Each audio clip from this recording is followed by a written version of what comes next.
Bom dia, feliz sábado a todos. Gostaria de convidar a igreja para se colocar de pé para fazermos a leitura responsiva. Deus amou o mundo, e de modo porque Moisés levantou a serpente no deserto, assim importa que o Filho do Homem seja levantado, para que todo que nele crê tenha a vida eterna. Porque Deus amou o mundo de tal maneira que deu seu Filho unigênito, para que todo aquele que crê não pereça, mas tenha a vida eterna. Porquanto Deus enviou o seu Filho ao mundo, não para que julgasse o mundo, mas para que o mundo fosse salvo por ele. Nisso se manifestou o amor de Deus em nós, em haver Deus enviado seu Filho unigênito ao mundo, para vivermos por meio dele. Nisso consiste o amor, não em que nós tenhamos amado a Deus, mas em que ele nos amou e enviou seu Filho como propiciação pelos nossos pecados.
Eu quero convidar a todos que puderem se ajoelhar para falarmos com Deus mais uma vez. Deus Santo e Poderoso, Pai de amor, Pai bondoso, Deus onipotente, onisciente, Deus onipresente. Obrigado a Deus por nos proporcionar esse momento de adoração, este dia tão abençoado, em tua companhia tão sagrada. Aceita, ó Deus, esses louvores, aceita, ó Pai, esta adoração como aroma suave. Que o Senhor permaneça conosco, que sintamos, Pai, tua presença, que ouçamos a tua voz. Que o que vai ser, ó Deus, continuado aqui, através das mensagens musicais e a mensagem também, ó Deus, pregada, falada, lida, que venha de fato continuar para a tua honra e para a tua glória. Abençoe os que não estão nesse momento, nesse ambiente, os que estão em casa, que o Senhor venha ajudá-los, estar também em tua companhia, os que estão enfermos, que o Senhor venha com o teu poder, ó Deus, curá-los, os que estão enlutados, ó Deus, conforte-os, aqueles que estão sem esperança, Pai, mostre para eles a esperança de que um dia o Senhor irá voltar em poder de glória. Enfim, Pai, perdoa nossos erros, Senhor, e prepara-nos para um dia estarmos na tua companhia no céu fisicamente, em nome do Senhor Jesus. Amém.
Deus, o Criador do Universo, o Todo-Poderoso, escolheu mostrar seu amor de maneira inimaginável.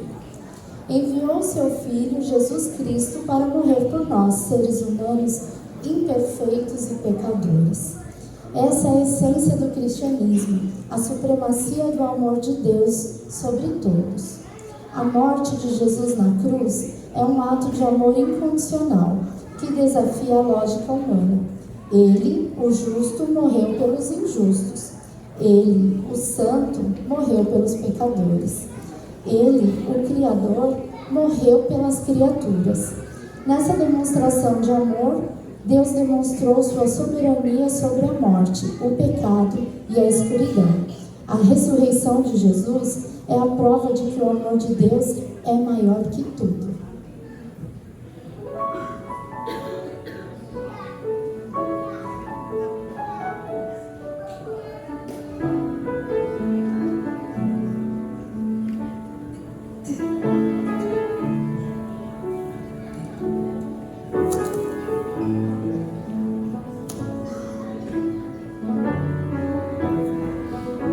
Maior que forças, maior que reis, que a natureza em tudo que ele fez. Maior que coisas que o homem inventar. No princípio Deus estava lá.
Jesus repreendeu os discípulos que tentavam afastar as crianças, demonstrando amor e valorização por elas, enfatizando que a fé sincera, a pureza e a confiança características delas são um modelo para entrar no reino de Deus. Deixai vir a mim as crianças, não as impeçais, pois o reino de Deus pertence aos que são semelhantes a elas. Gostaria de convidar as crianças para vir à frente.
Podem voltar para os seus lugares.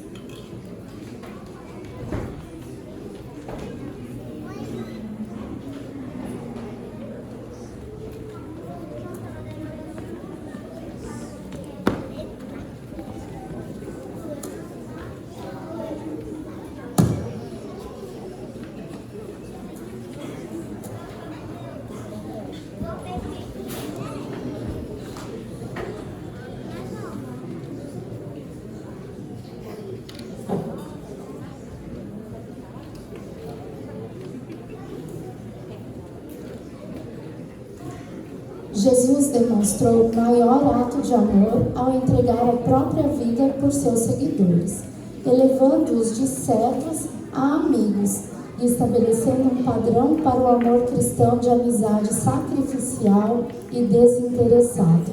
Não há maior amor do que este, dar a vida por seus amigos.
Jesus viveu momentos de aflição, dor, humilhação e agonia, carregando os fardos dos pecados da humanidade. O paradoxo é que o horror da crucificação se tornou o dia mais feliz da nossa vida, pois ele morreu para nos salvar.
Nisto se manifestou o amor de Deus para conosco, que Deus enviou seu Filho unigênito ao mundo para que por ele vivamos.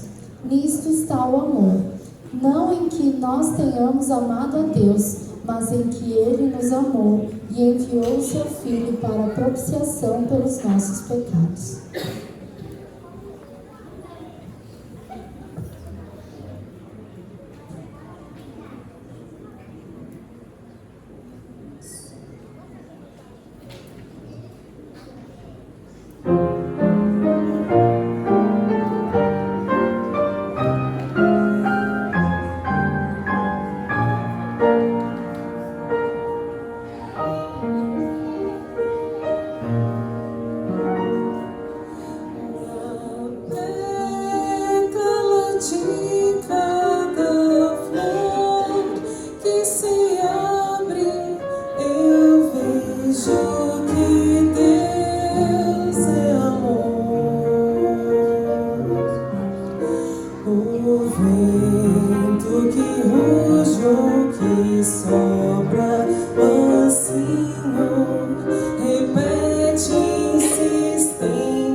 Essa graça de Deus.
Eis o Cordeiro de Deus que tira o pecado do mundo.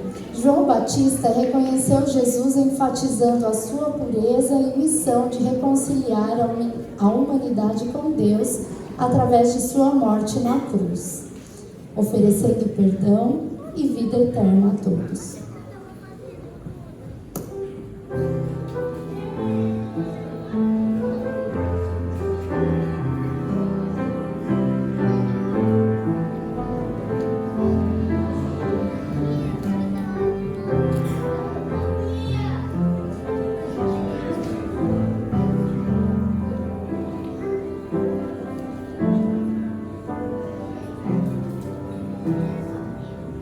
Jesus desceu para nos salvar, deixou o céu, deixou seu lar, por nós sofreu a morte e dor, para ser o nosso Salvador.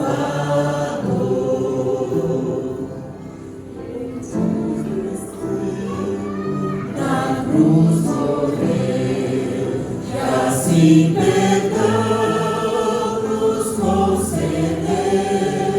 Jesus sofreu vergonha e dor, para ser o nosso Salvador.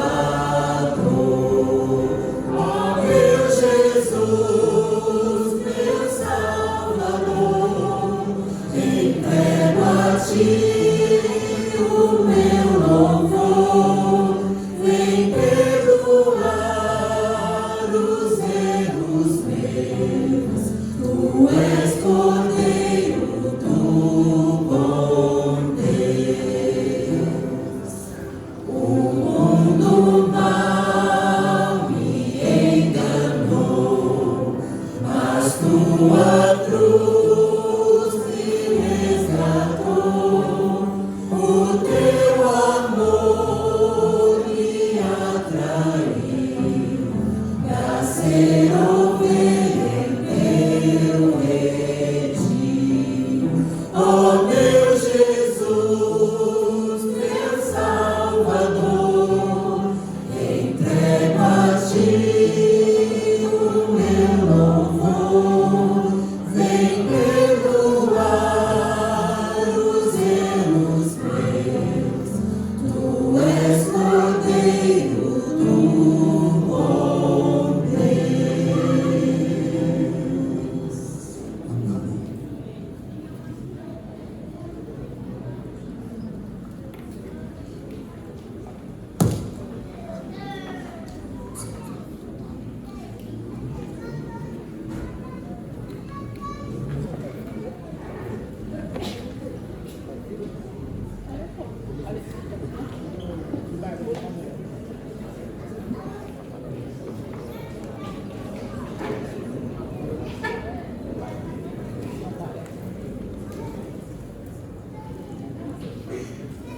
A coroa de espinhos de Jesus simboliza o ápice do sofrimento físico e a inversão da realeza, onde a glória é trocada pela dor. Portanto, não é apenas um instrumento de tortura, mas um convite a reconhecer Jesus como Rei, que vence a morte e o pecado através de um amor extremo.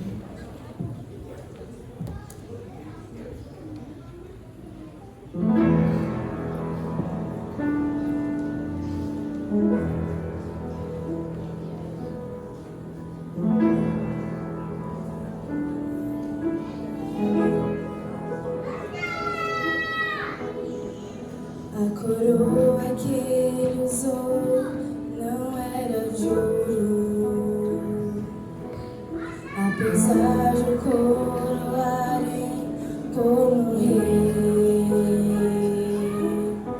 Não era de rubis ou diamantes, mas era feita só de espinhos vis.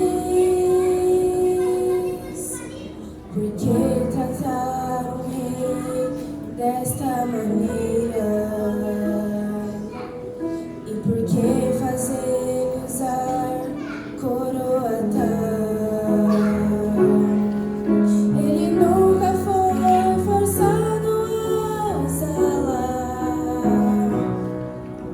mas por amor deixou-se ela real.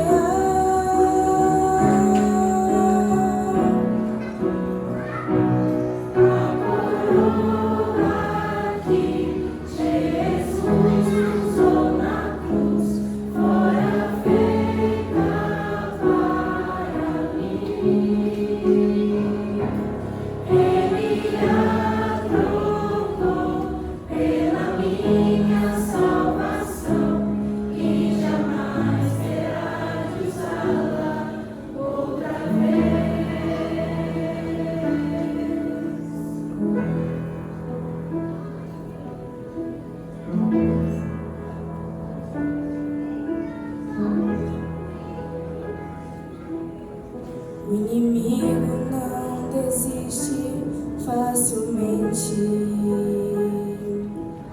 Ele quer fazer ele usar coroa igual, mas tenha isso sempre em sua mente. No Calvário o bem venceu o mal.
O amor de Jesus é único, verdadeiro, puro, sublime e eterno. Não depende de méritos, não muda com o tempo, não se esfria diante das nossas falhas. Ele nos amou primeiro e entregou-se por nós na cruz. Seu amor é maior que o mar, maior que o céu. Jamais alguém compreenderá. Que em gratidão proclamemos este excelso amor que nos remiu da perdição.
Jesus, com sua sensibilidade, era capaz de olhar através da barreira do racismo, do preconceito e perceber o mais sutil olhar de sinceridade, de entrega, de arrependimento e de tristeza.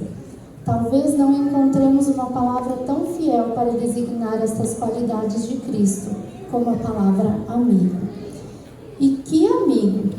Não uma amizade interesseira, mas de tão altruísta que foi, o chamaram de amigo dos pecadores. Por quê? Porque os ouvia, os entendia, comia com eles. Quem tem um amigo assim pode estar certo, ele tem tudo.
Jesus poderia ter desistido e não ter sido crucificado, mas escolheu se submeter à cruz, cumprindo a sua missão de amor.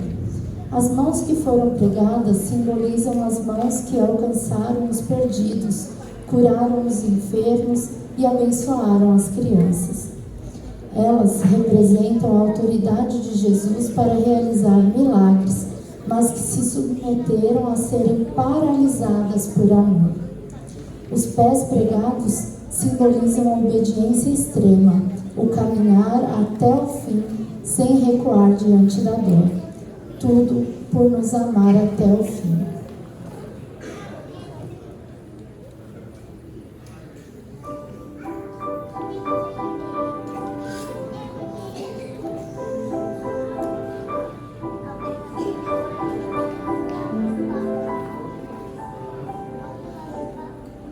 Quanto anseio encontrar Jesus,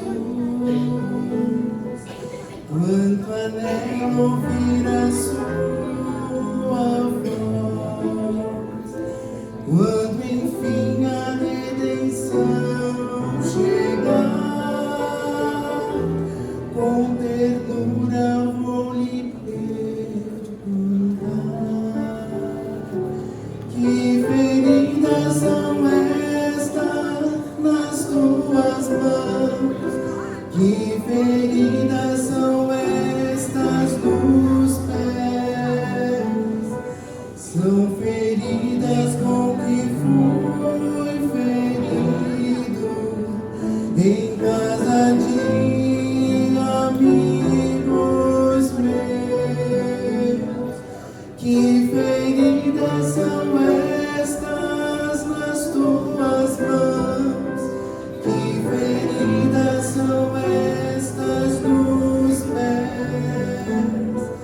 São feridas com que fui ferido por te amar até o fim.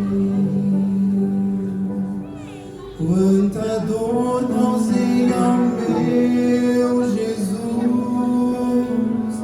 sofrimento amargo lá na cruz, dessa história, desse amor sem par, não me cansarei de perguntar: que feridas são estas nas tuas mãos? Que feridas são estas nos pés? São feridas com que fui ferido em casa de amigos meus. Que feridas são estas nas tuas mãos? Que feridas são estas nos pés? São feridas com que fui ferido por te amar até o fim.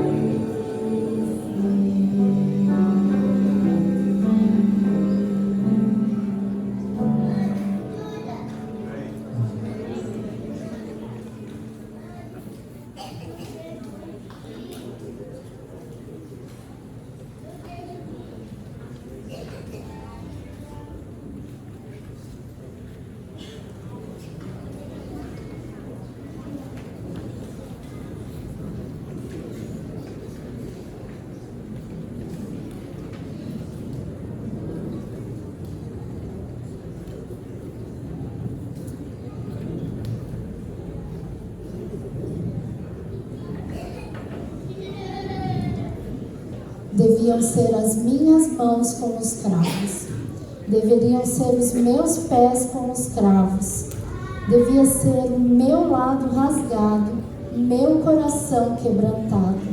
Mas sobre a rude cruz, Jesus me amou e minha dívida lhe pagou.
Quando isto que é corruptível se revestir da incorruptibilidade, e isto que é mortal se revestir da imortalidade, então cumprir-se-á a palavra que está escrita: tragada foi a morte na vitória.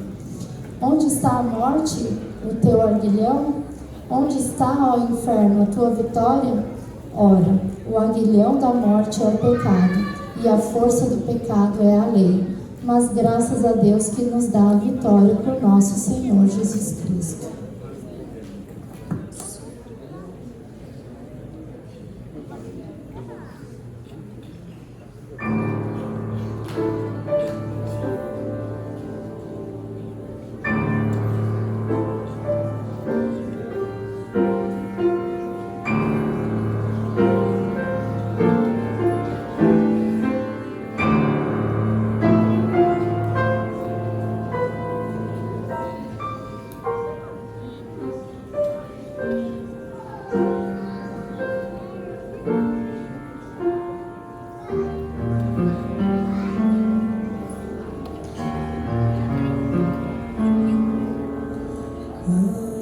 última jornada foi a mais cruel. A turba que o louvara está condenada, cansado e abatido, nos ombros leva a cruz, ao som da turba escarnecer.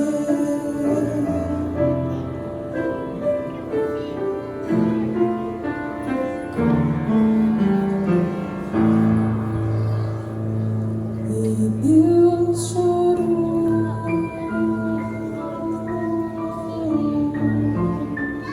e Deus chorou.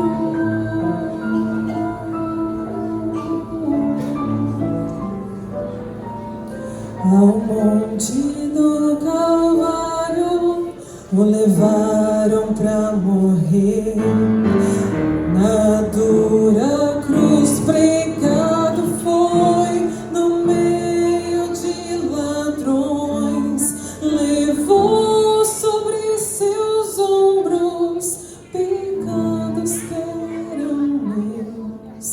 Pai, não me deixes brado.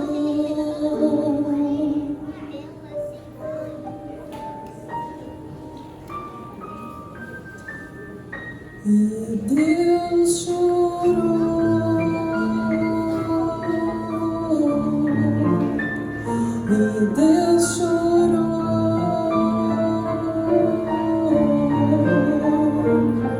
Sofrendo em angústia, enfim Jesus morreu. Na tumba colocaram-no, selando-a depois. 3 dias nas trevas esteve o Salvador, mas sobre a morte triunfou. E Deus chorou.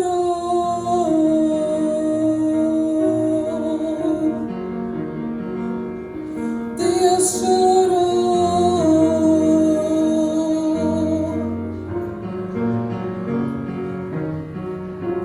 E Deus chorou.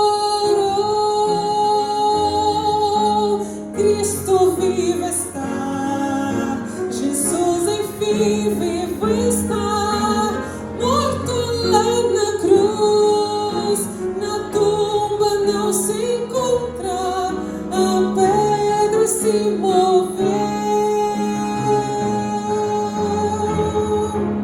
Deus chorou. Cristo vivo está, morto lá na cruz, na tumba não está. Deus chorou. Cristo vivo está, Jesus enfim vivo está, morto lá na cruz, na tumba não se encontra, a pedra se moveu. Deus chorou.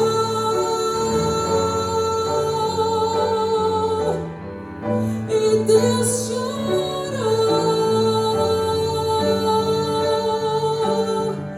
E Deus chorou.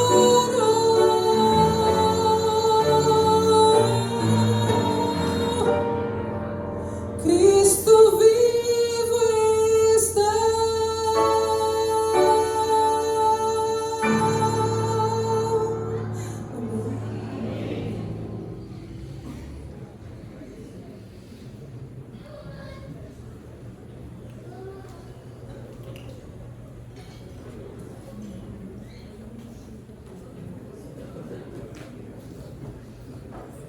Feliz sábado, igreja! É muito bom estarmos aqui, né? Um sábado de adoração, um culto muito especial, um culto de Páscoa. Uma dádiva ter a vida, poder estar aqui mais um sábado, o dia do Senhor, o dia de descanso. E é muito especial estar aqui mais uma vez. Falei pra Mari que eu me sinto mais que especial, não só por estar aqui na igreja hoje, né? Mas é porque é o segundo culto temático que eu prego. Mas antes de tudo, antes de eu começar, vamos orar. Feche seus olhos. Querido Deus, eterno Pai, obrigado, Senhor, porque o Senhor é bom e sua misericórdia dura para sempre. Obrigado, Senhor, porque o Senhor nos despertou essa manhã. E obrigado porque o Senhor nos trouxe para sua casa de adoração. Que o que eu venho falar aqui entre no coração de quem esteja precisando ouvir. Que eu possa ser um instrumento usado pelo Espírito Santo. Que o Senhor esteja conosco, o Senhor venha estar conosco nesse sábado. É isso que eu te peço nesse nome de Jesus. Amém. O sermão de hoje está falando sobre as 3 cruzes. E vamos abrir a Bíblia em Lucas 23, 39.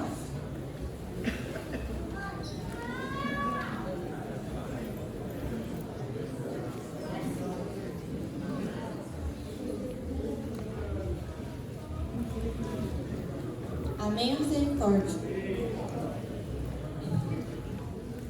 Eu vou ler aqui. Um dos malfeitores crucificados blasfemava contra Jesus, dizendo: Você não é o Cristo? Salva-se a si mesmo e a nós também. Porém, o outro malfeitor o repreendeu, dizendo: Você nem ao menos teme a Deus, estando sob igual sentença?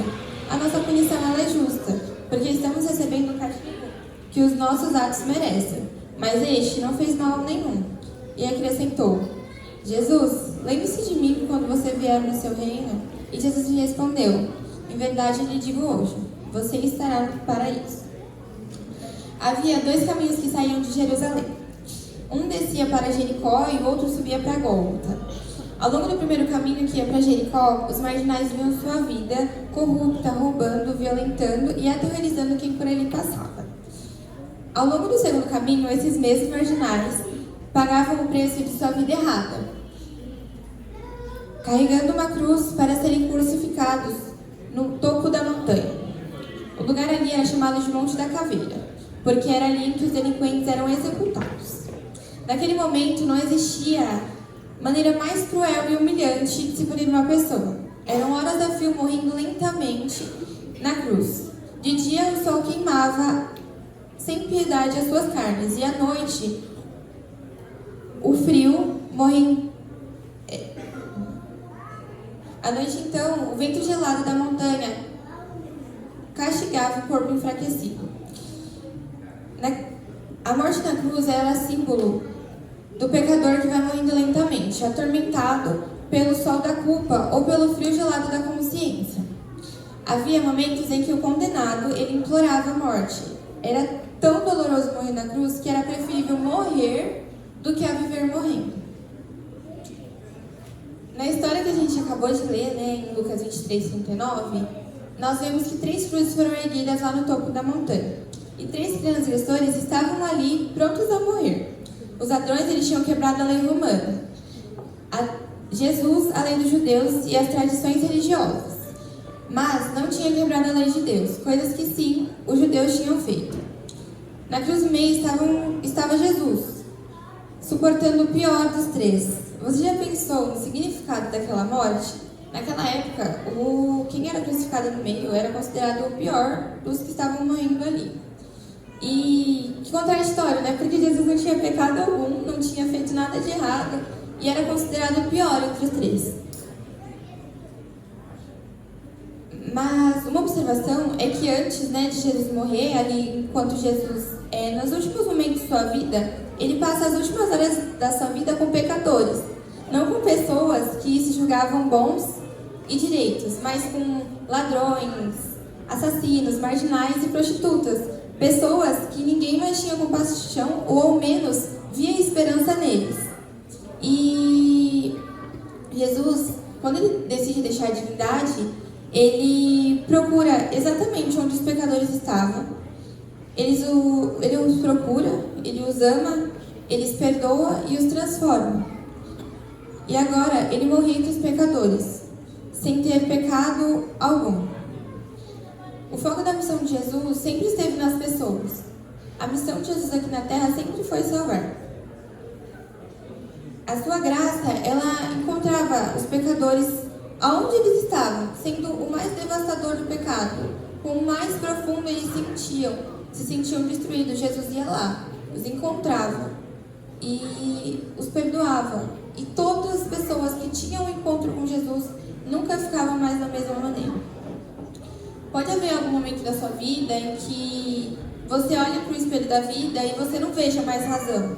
Você olha para si mesmo, você está cansado de errar, de escorregar, e você olha no espelho da vida, você se sente desapontado, não confia mais em você. Você pensa, não adianta, eu não consigo, eu não conseguirei. Você olha para as pessoas ao seu redor, para a sua família, para a igreja, para os seus amigos, e você não confia em si mesmo, sente que as pessoas não confiam em você. Mas olha para o topo da montanha, Jesus morrendo e dizendo: filho, eu acredito em você. Para mim, você não é um caso perdido. Por que você acha que eu estou aqui pendurado entre os ladrões? É por você. A missão de Jesus sempre foi por mim e por você. E como eu falei, a graça de Jesus ela é tão imensurável que ela nos encontra no mais profundo que estamos. No pior dos pecados que a gente esteja. Jesus, quando a gente quer, quando a gente procura, Jesus se encontra.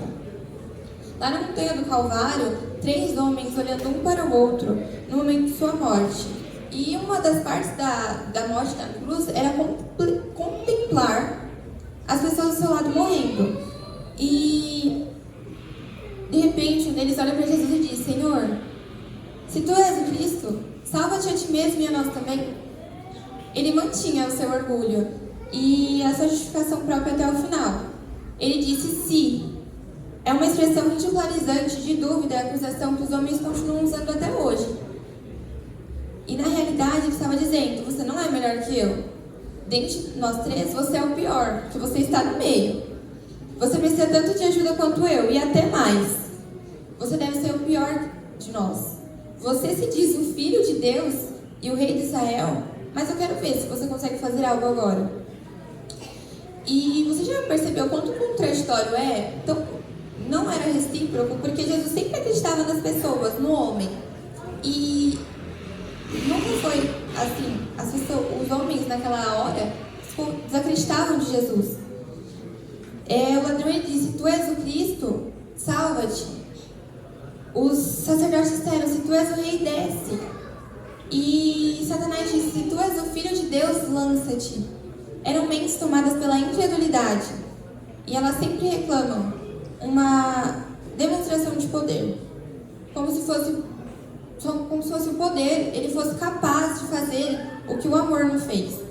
A bem da verdade é que o ser humano sempre foi ser livre. É o grande sonho do ser humano ser livre. Livre do sofrimento. Salva-te a ti mesmo e a nós também. Nós escaparíamos da cruz se pudéssemos. Mas, e se vocês separarem, o ser humano ele sempre está tentando dar um jeito de escapar do sofrimento, das nossas culpas, dos nossos erros. Mas quando a gente olha para Jesus, nós percebemos que ele, mesmo sendo Deus todo-poderoso, com todo o poder que ele tinha, ele podia se livrar do sofrimento. Mas ele prefere padecer. Ele morre. Ele foi abandonado pelo povo que tanto amava. Não quis escapar da culpa que era dele. Mesmo desprezado, ele ainda pedia ao Pai para que perdoasse aquelas pessoas que zombavam dele. Em um escrito de Ellen White, O Desejado de Translações, na página 750, fala que um pouco antes da crucificação, um desses ladrões, ele vê Jesus, ele o encontra, e ele sente o desejo, ele vê Jesus amando e perdoando os pecadores, e ele sente o desejo de largar a sua vida de crimes, sua vida errada. Mas ele o rejeita o convite divino, e ele continua com a sua vida errada. Só que agora, ele, na cruz com Jesus, ele estava sofrendo as consequências dos seus atos. E perceba que as primeiras palavras desse ladrão não é um pedido de perdão, mas é um de defesa para Deus. Ele olha para outro ladrão e diz: esse homem não fez nada de errado. E era verdade, Jesus não tinha feito nada. Jesus estava ali porque ele foi. E quando Jesus está ali pendurado na cruz, ele está pendurado entre o passado e o futuro, entre a vida e a morte, entre o presente e a eternidade. O arrependimento do ladrão, ele reconhece sua culpa. Ele vê o tamanho do seu passado devastador que ele tinha, todos os seus atos que ele tinha cometido. E naquela hora ele admite que ele precisa de Jesus. Ele admite que ele precisa de arrependimento, que ele precisa de perdão.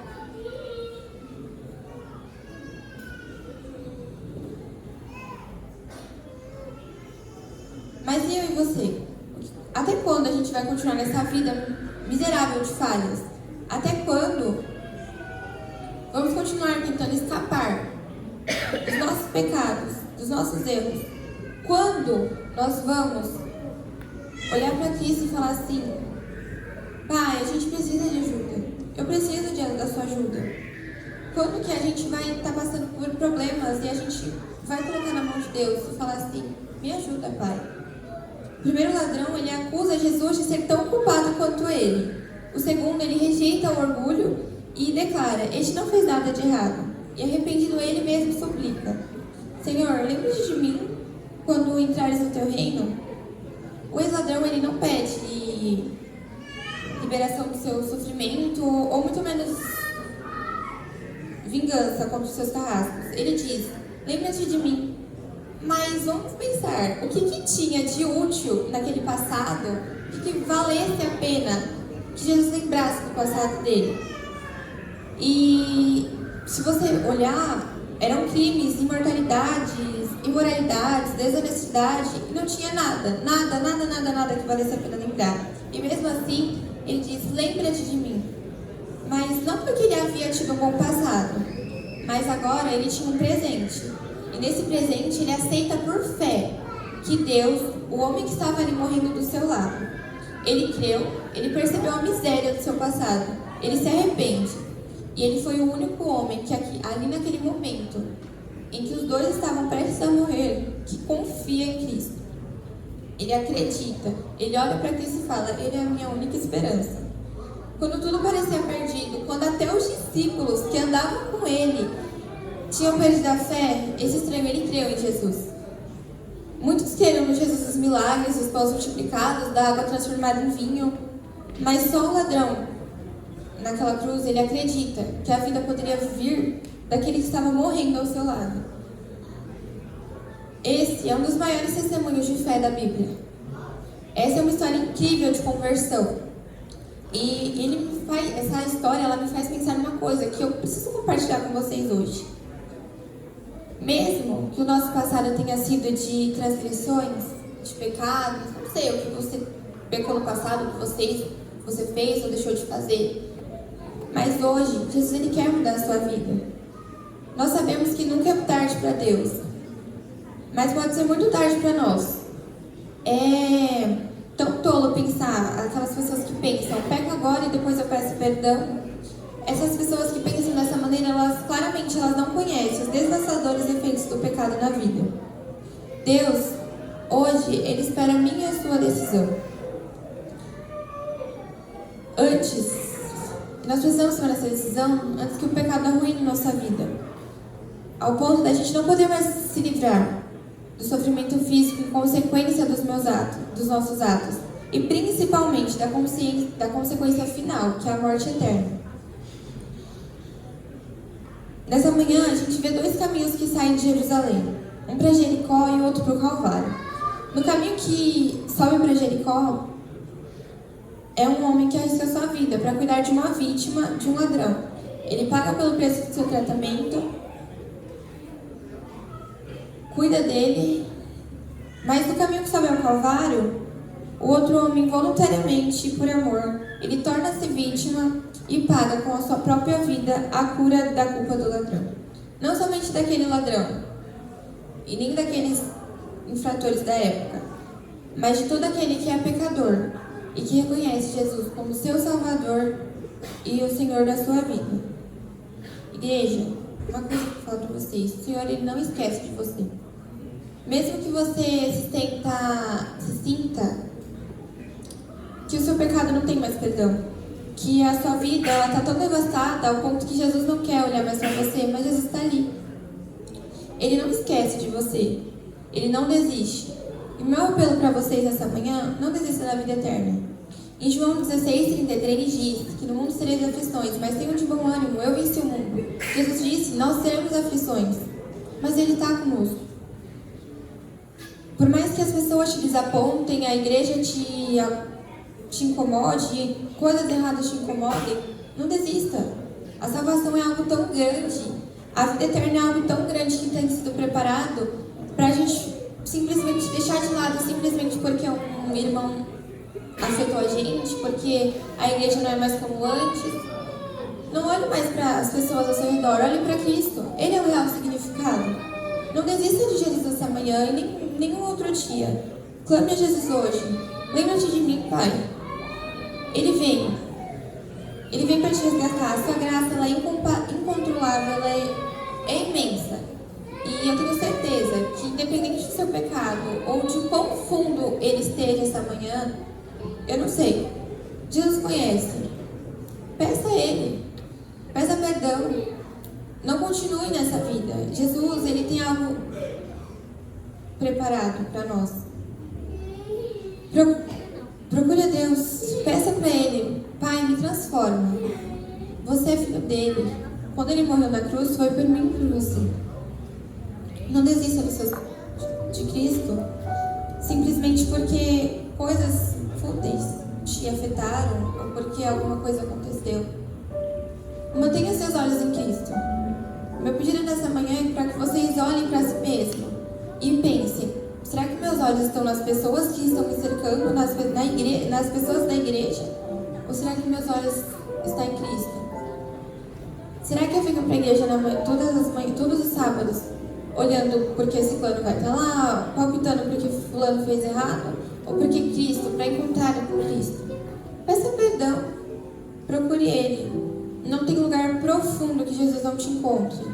O desejo de Jesus é te encontrar nessa manhã e te tirar do mais profundo buraco que você esteja.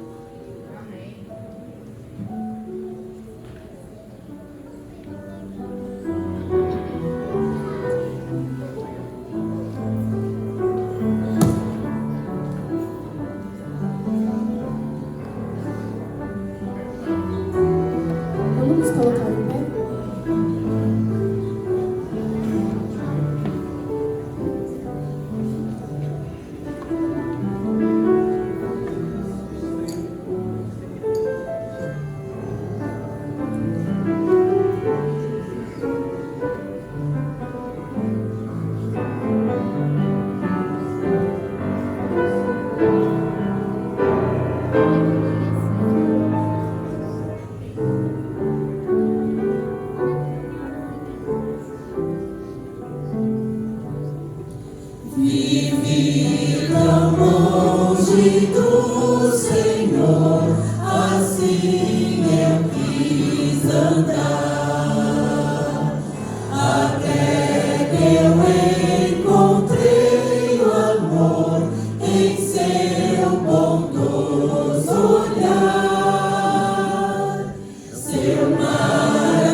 Na lição de quarta-feira, diz assim: a música certa pode nos fortalecer espiritualmente.